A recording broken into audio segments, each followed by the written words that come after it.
You're now watching Showbiz Now, your daily showbiz update.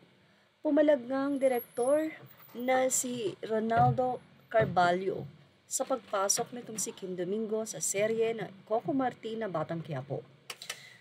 Kung babalikan nga daw, naging usap-usapan sa social media ang pagpasok ni Kim. Hindi pa nga ito uma-appear sa social media, ay sobrang ang pinag-usapan na ang pangalan niya.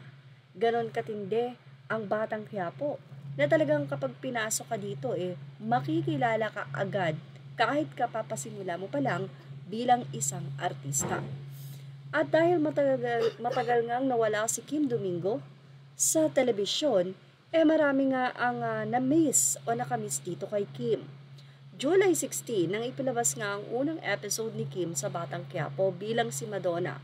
Marami ang nagulat dahil ang tindi daw at ang laki ng ipinayat nito. Mas maganda daw ang Kim noon na kahit papano ay hindi ganun kapayat. At isang direktor at manunulat nga na si Ronaldo ang hindi sang-ayon sa pagpasok nitong si Kim Domingo sa nasabing serye. Bakit nga ba hindi sang-ayon ang nasabing direktor?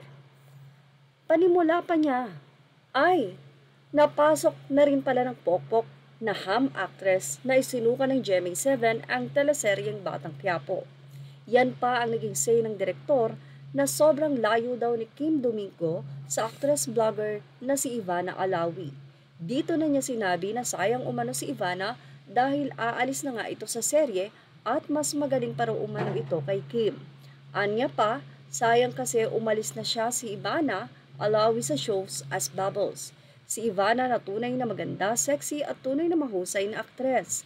Ibinahagi rin ni Ronaldo na ini-invade na umano ng mga POK at porn stars ang mga prime teleserye sa kahit saang TV network.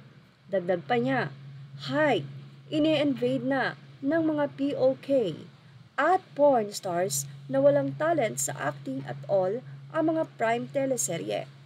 Maraming mga netizen ang pumalag sa sinabing ito ng direktor. Sana nga daw hindi ito nagsasalita ng ganong kasakit. Pwedeng-pwede daw itong kasuhan. Hindi nga maganda ang sinabi ng direktor na ito, kung saan ay wala pa naman ding pahayag dito si Kim. But anyway, sabi nga sa social media, good publicity and bad publicity is still publicity. Si Kim pa rin daw ang magme-merit nito at pag-uusapan. Well, ano masasay nyo about dito? Ilagay na ang inyong opinion sa ating comment section.